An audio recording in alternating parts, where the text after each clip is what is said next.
हाय, माझं नाव दिग्विजय राजेंद्र जाधव। मी last year अंडर-23 महाराष्ट्रासाठी खेळलो आणि आता MPL साठी मी छत्रपती संभाजी किंग्सकडून खेळतो।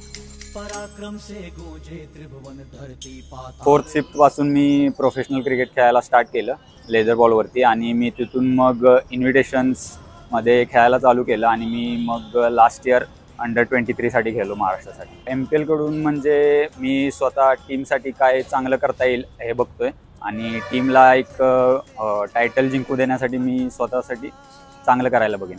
मी क्रिकेटकडून एवढं शिकलोय की म्हणजे क्रिकेटकडून तुम्हाला इझिली कोणतीच गोष्ट लवकर भेटणार नाही, तुम्हाला तिथे हार्डवर्क दाखवावंच लागणार, त्याशिवाय तुम्हाला ते गोष्ट मिळणार नाही। प्रत्येक प्लेयरचं अल्टिमेट ड्रीम हेच असतं की इंडियासाठी रिप्रेझेंट करणं, परंतु माझं हेच आहे की मी लवकरात लवकर महाराष्ट्रासाठी रणजी ट्रॉफी डेब्यू करावं। सर्व फॅन्ससाठी मी एवढंच सांगेन की जसे लास्ट इयर त्यांनी सर्वांनी सपोर्ट केला प्लेयर्सना, टीम्सना, तसंच यावर्षी पण त्यांनी करावा।